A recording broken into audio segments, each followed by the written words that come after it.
ത്രിയേക ദൈവത്തിന് സ്തുതി.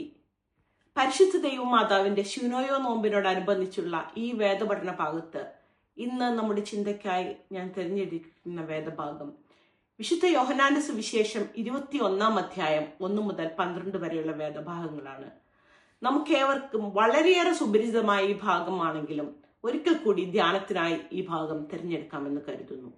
ഈ സംഭവത്തിന്റെ പശ്ചാത്തലം നമുക്കേവർക്കും വ്യക്തമായി അറിവുള്ളതാണ്. ക്രിസ്തുവിന്റെ ക്രൂശീകരണം ശിഷ്യന്മാരെ അനാഥരാക്കി. സാമൂഹികമായ ചുറ്റുപാടുകൾ അവർക്ക് തീരെ അനുകൂലമായിരുന്നില്ല, മറിച്ച് അവരെ ഭയപ്പെടുത്തുന്നതായിരുന്നു. ഉത്ഥിതനായ ക്രിസ്തു പലവട്ടം അവരെ ധൈര്യപ്പെടുത്തുവാൻ ശ്രമിച്ചു.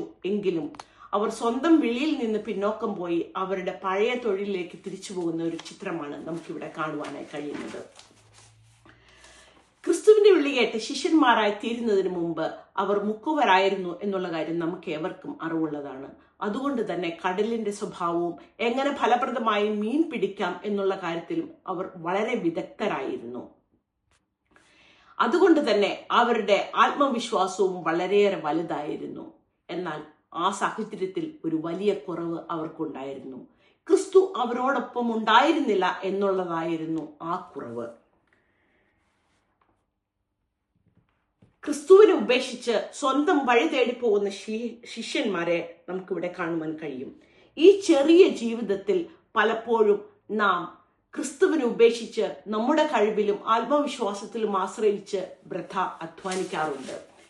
എന്നാൽ അത്തരം സാഹചര്യങ്ങളിൽ പോലും നമ്മെ അന്വേഷിച്ച് നമ്മെ തേടി വരുന്ന ക്രിസ്തുവിനെ നാം മനസ്സിലാക്കണം.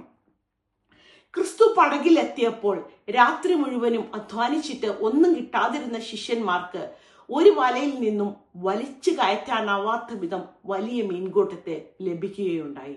അതുപോലെ തന്നെ നമ്മുടെ ജീവിതത്തിലേക്കും ക്രിസ്തു കടന്നു വരുമ്പോൾ നമ്മുടെ പ്രയത്നങ്ങളും ഉദ്യമങ്ങളും എല്ലാം ഫലവത്തായി തീരും. അല്ലാത്ത പക്ഷം നാം വൃഥ അധ്വാനിക്കുന്നവരായിരിക്കും. ഈ വേദഭാഗത്ത് ശീമോൻ പത്രോസ് അത് ക്രിസ്തുവാണെന്ന് കണ്ടിട്ട് താൻ നഗ്നനാണെന്ന് തിരിച്ചറിഞ്ഞ് അങ്കി അരയിൽ ചുറ്റി കടലിലേക്ക് ചാടിയെന്ന് നാം വായിക്കുന്നു. അതുവരെയും തന്റെ നഗ്നതയെക്കുറിച്ച് ബോധവാനല്ലായിരുന്ന ശീമോൻ ക്രിസ്തുവിന്റെ സാന്നിധ്യത്തിൽ തന്റെ കുറവിനെ കുറിച്ച് വ്യക്തമായ ബോധ്യമുള്ളവനാകുന്നു. ഇതുപോലെ ക്രിസ്തു നമ്മുടെ ജീവിതത്തിലേക്ക് കടന്നു വരുമ്പോൾ നമ്മുടെ കുറ്റങ്ങളെയും കുറവുകളെയും കുറിച്ച് നമുക്ക് വ്യക്തമായ ബോധ്യമുണ്ടാകും. രാത്രി മുഴുവൻ അധ്വാനിച്ചിട്ട് ഒന്നും കിട്ടാതെ ക്ഷീണിതരായിരുന്ന ശിഷ്യന്മാർക്ക് വേണ്ടി അപ്പവും മീനും ഒരുക്കി വെച്ച് കാത്തിരിക്കുന്ന ഒരു ക്രിസ്തുവിനെ നമുക്കിവിടെ കാണുവാൻ കഴിയും. നമ്മുടെ ജീവിതത്തിലെ സാഹചര്യങ്ങൾ എന്തു തന്നെയായാലും അവൻ നമുക്ക് വേണ്ടി കരുതിക്കൊള്ളും എന്നുള്ള ഒരു ഉറച്ച വിശ്വാസം നമുക്കുണ്ടായിരിക്കണം. 1 പത്രോസിന്റെ ലേഖനത്തിൽ നാം ഇപ്രകാരം വായിക്കുന്നു: അവൻ നിങ്ങൾക്കായി കരുതുന്നതാകിയാൽ നിങ്ങളുടെ സകല ചിന്താകുലവും അവന്റെ മേൽ ഇട്ടുകൊള്ളുവിനെന്ന്. യേശു അവരോട് പടകിന്റെ വലതുഭാഗത്ത് വല വീശുവാൻ പറഞ്ഞു. നമുക്കറിയാം അവർ വളരെ പ്രഗത്ഭന്മാരായിരുന്നു. ഒരുപക്ഷെ അവരുടെ സ്ഥാനത്ത് നാം ആയിരുന്നെങ്കിൽ ഞാൻ ചെയ്യുന്നത് എന്താണെന്ന് എനിക്കറിയാം, എന്നെ പഠിപ്പിക്കാൻ ആരും വരണ്ട, ഇങ്ങനെയുള്ള ചിന്തകളൊക്കെ ഒരുപക്ഷെ ഉണ്ടാകുമായിരുന്നിരിക്കാം. എന്നാൽ ശ്ലീഹന്മാർ അവന്റെ വാക്കിന് വില കൊടുത്ത് താഴ്മപ്പെട്ട് അവന്റെ വാക്കിനെ അനുസരിച്ചു. അപ്പോൾ സംഭവിച്ചതോ അത്ഭുതകരമായ മീൻപിടുത്തം.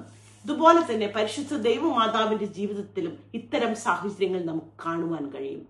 കേവലം 12 വയസ്സ് മാത്രം പ്രായമുണ്ടായിരുന്ന ബാലികയോട് ഗബ്രിയേൽ ദൂതൻ നീ ഗർഭം ധരിച്ച് ഒരു മകനെ പ്രസവിക്കുമെന്ന് പറയുമ്പോൾ മാതാവിന്റെ മുൻപിലും വളരെയേറെ ആകുലതകളും ആശങ്കകളും ചോദ്യങ്ങളും ഉണ്ടായിരുന്നു.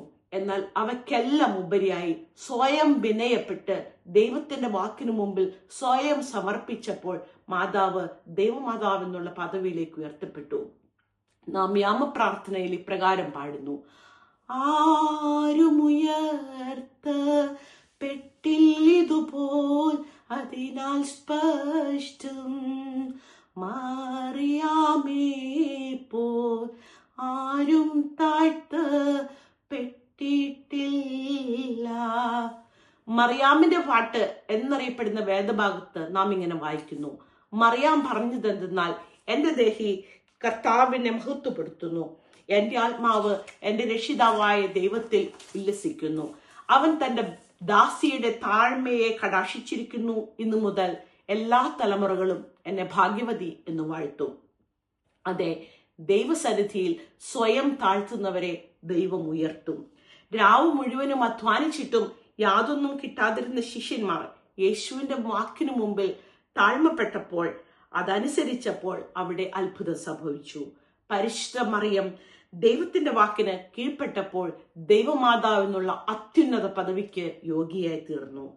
അതുപോലെ നമ്മുടെ ജീവിതത്തിലും നാം പൂർണ്ണമായി ക്രിസ്തുവിനെ അറിഞ്ഞ് അവന്റെ വാക്കിന് വിധേയപ്പെട്ട് നമ്മുടെ ജീവിതം അനുഗ്രഹപൂർണ്ണമാക്കി തീർക്കുവാൻ ഞാൻ നിങ്ങളെ ആഹ്വാനം ചെയ്തുകൊണ്ട് ഞാൻ എൻ്റെ വാക്കുകളെ നിർത്തുന്നു. ദൈവം നമ്മെ അനുഗ്രഹിക്കട്ടെ.